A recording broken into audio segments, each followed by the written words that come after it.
Hi, I'm Fraser, and I'm going to introduce Group C's Caravan project and summarise the features, then my groupmates will explain the elements in more detail. Our version of Caravan is a strategy RPG with financial and business management aspects. The player takes the role of Darius, a merchant who has received a loan from the king to start a blacksmithing business. At the same time, the kingdom has been invaded by the evil Shadowkin. To pay for the war, the king has ordered a repayment of all debts, including Darius's loan. In Caravan, the player must manage their finances, their resources, and crafting to create weapons to sell. When the player starts a new game, the player is given a brief text summary informing the player upon the background history, the player's current state, and the goal of the game. Different cities and towns have a different tax rate, which affects the selling and buying of materials and goods to the player. Darius must sell, buy, and accumulate goods from within the dungeon ruins so that he is able to pay off his loan to the king. The caravan that Darius uses for his travels has limited inventory space, and the player must be tactical in his crafts, collecting and exporting to different locations. Because different villages and towns have such specific resources, for example, a village that is situated close to an iron mine would have abundance in iron ores, whilst they may lack in magic, which can be accessed in dungeons or ruins. When the player can craft magical blades that are compatible to the material of the weapon. In our world of Caravan, the player is able to travel around the kingdom. Therefore, we designed the map to be huge with lots of content for the players to explore. As soon as the player starts the game, he or she will get access to the world map, which shows the overlook of the whole kingdom and the location of the player themselves. The map doesn't show much information besides the icon of the caravan and a marker which was set by the player.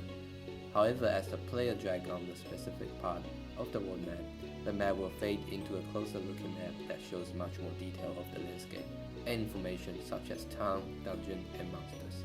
Players can move on the route of the map to travel between towns. The blue road, which is the thinner one, is used as the shortcut and gives player option of which path they decided to travel or to avoid combat with enemies.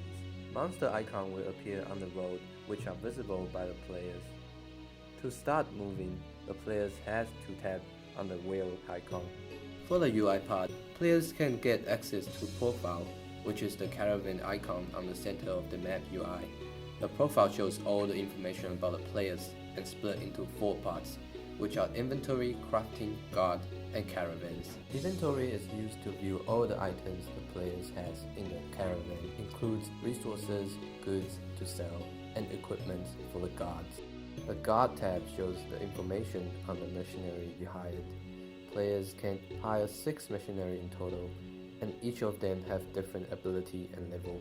However, after their deaths during combat, they won't come back. Crafting tab is where players forge new weapons using different resources. The Caravan tab shows the status of mini caravans.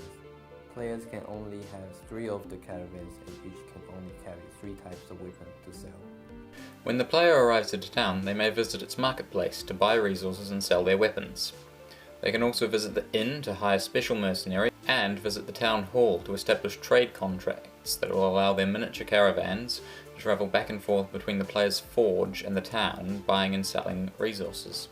Towns are also a safe location where the game can be saved. If the player encounters an enemy on the road and cannot escape from them, then they will be moved into the combat screen. Combat in our version of Caravan is turn-based. Dungeons can be encountered on the map, much like towns. Within the dungeon, there is a series of rooms which the player can navigate using the map. There is a grid as with all combat, and there may be a treasure chest, a trap, or monsters to fight. Caravan also features an XCOM-style panic system.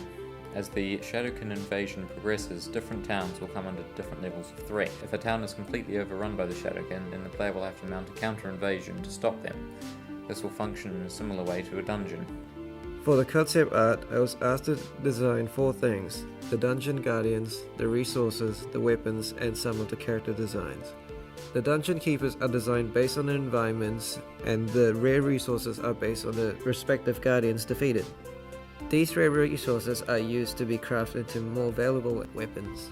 Our idea is that we have different environments all over the world map that contains different resources the player can buy and for a different price. I designed 6 concept landscapes with the colors inspired by natural neutral shades and tones. Thank you for taking the time to watch our presentation. We hope you enjoyed it.